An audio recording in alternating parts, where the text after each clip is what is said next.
This channel is supported by TrueFire. TrueFire is an online library of lessons from some of my favourite players. There's thousands of lessons on there. You can use the promo code JNC40 to get 40% off of any of their courses.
It's actually been over 2 months now since I bought a new piece of gear, and that's quite a long time for me, like quite a dry spell.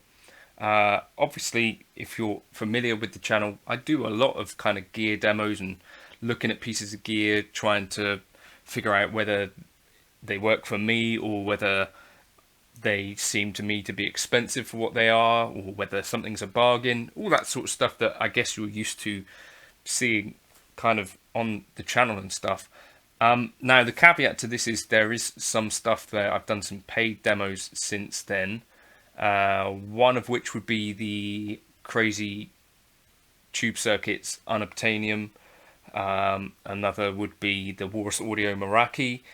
And in terms of guitars, the Yamaha Pacificas, which was sent to me, I think on loan or possibly given, I'm not sure.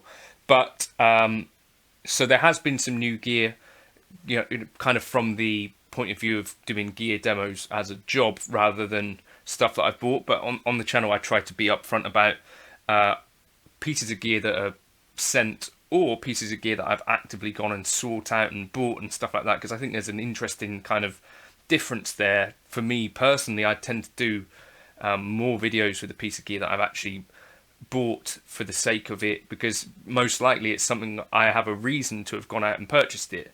I don't know if that would be the same for everyone else, but kind of seems logical to me. The very last piece of gear that I bought is the Boss IR2. And I bought that specifically because it came out and I thought that's actually interesting. I've done a load of videos on it actually, because it sort of fixed a lot of the things that some of the existing competitors hadn't quite got right. So that was interesting. But what have I actually learned in this time period? So what I have done is sold quite a bit more gear in this time period. I've sold a couple of guitars that I wasn't playing, or things that, you know, I felt like I've done enough on and I can move on, or that I've got other stuff that could replace it. I've sold some boutique pedals that I kind of don't use and have some kind of skeptical thoughts about whether actually they're worth that much, all that sort of stuff. But also I kind of noticed at NAMM that there wasn't anything really that kind of jumped out at me as being particularly interesting, and I don't know why that might be. I don't know whether it was a bit of a subdued NAMM in terms of releases. I saw a few companies like Ibanez, for example, did their release pre-NAMM, so there wasn't really anything surprising after that. The Pacifica, obviously, I already knew about. I knew something was coming that was Pacifica shaped. I didn't know exactly what it would be, but that I found out about, and because I literally took delivery of the Pacificas on the day they released. That for me was the most exciting thing about NAMM, and obviously I guess that'll be, you know, mixed opinions on whether a new Pacifica is exciting in general at all. But I don't remember really seeing any amps that particularly interested me. There was like the new Victory stuff, which is like now a Dumble style Victory, 2 of them kind of handmade in the UK, that will set you back about as much as a 2-rock. And in terms of resale value, I feel like a 2-rock might be the way to go on that. They also had their kind of JTM 45 type thing come out, right? Was it called the Deputy? I didn't see too much else. I think there was some Laney stuff maybe. But yeah, just as someone who is like quite interested in this gear, even for me, there wasn't a ton of stuff that came out that really jumped out at me. And I don't know why that is, but yeah, I don't know. Perhaps there's something coming up or something. I don't know about anything, but maybe the gear companies have been specifically avoiding launching interesting stuff at NAMM. What I have been doing in this time, though, is kind of getting to know some of the gear that I already have a bit better. And for me, one of those things has been the Rat pedal, which I've actually learned to appreciate in quite a big way. Yesterday I was playing it in front of my Fender Pro Reverb, and yeah, the settings I ended up on, like distortion, sort of around 11. The filter I run quite high because I like quite a lot of high-end roll-off, because I'm using single coils often, and then the volume sort of about 10 o'clock as well. That sounded really good to me. This is a pedal that has sat in my cupboard for a long time, but because I've been thinking about, you know, going back to more or less just playing pedals that you can get off the shelf, the classic designs, whether it's Proco, whether it's Boss, whether it's whoever, instead of kind of focusing on the niche kind of boutique stuff, I've been thinking, right, what about the classic stuff? So if it's an Ibanez type circuit, if it's a Tube Screamer, I'll play an Ibanez Tube Screamer. If it's a Blues Driver type circuit, I'll play the Boss Blues Driver rather than a boutique kind of version of it. I'm having quite a lot of fun with that. Also guitars that I'm kind of circulating back through. For instance, you've seen a lot more of this one recently, the Yellow K-Line Springfield. This was one that I was looking to sell at one point, and then I'd kind of thought, right, let's change some things up. So I got it set up by Monty's up the road, Cheltenham, and they put in a set of their, I think their retro wines or something like that they were called. But this guitar has now sort of become my go-to Strat. The only issue with it is this volume knob is a bit dodgy. Maybe I should get someone to fix that. But yeah, just by spending a bit more time on an instrument specifically, rather than circulating through all of the guitars that I might have, I'm actually getting a bit more out of it, if that makes sense. And it's something I've noticed as well in the modelling world, where, you know, I feel like I get most use out of sort of one piece of gear, like the HX Stomp that I'm sitting on, and I'm playing sort of mostly one preset. I don't know, there's something to be said, I think, for just sticking with what you've got sometimes, particularly for me, because I've got quite a lot of stuff, but I'm enjoying like that feeling of kind of offloading. And I'm possibly today going to break the dry spell because an amp came up that I'm interested in. But is this something that anyone else is going through? I think I was definitely, and this is still on eBay, but luckily no one's actually offered the full asking price yet, because I've been sitting and playing this, and I'm going to do a video on this again because I feel like this is a really puzzling guitar for me, because sometimes I pick it up and go, what is that?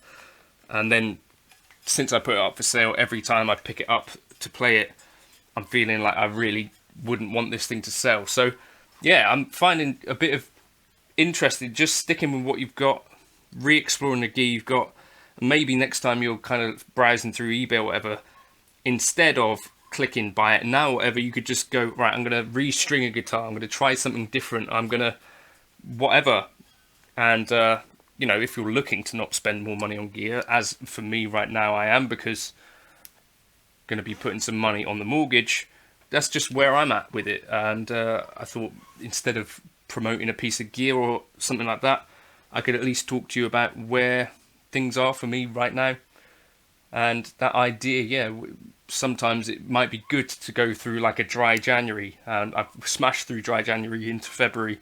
Yeah, and I'm not feeling like there's a lack of inspiration or anything, so I think sometimes it's good to keep it in check and think, right, the gear is not where the inspiration is necessarily coming from. I can get inspired on pieces of gear that I already have, make videos with gear that I already have, borrow pieces of gear off of my friends who are otherwise inclined. I can loan out bits of gear to my friends, and that's quite a lot of what I do personally. And I think that's quite a good way as well to keep a bit of interest, without the feeling that you have to spend some money, and also without that then feeling of kind of remorse where you've bought a piece of gear and you've tried it for a couple of weeks and then you think, actually, that was money that I didn't necessarily have to spend. That's what I'm liking at the moment. Long may it continue. What was the last piece of gear you bought?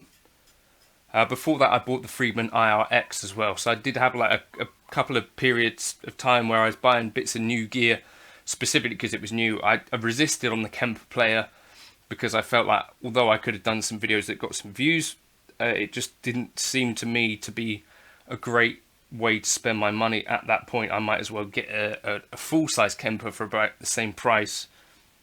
It seemed to make sense to me. Right, anyway, I'll see you in another video soon. You'll see that Les Paul in a video soon as well.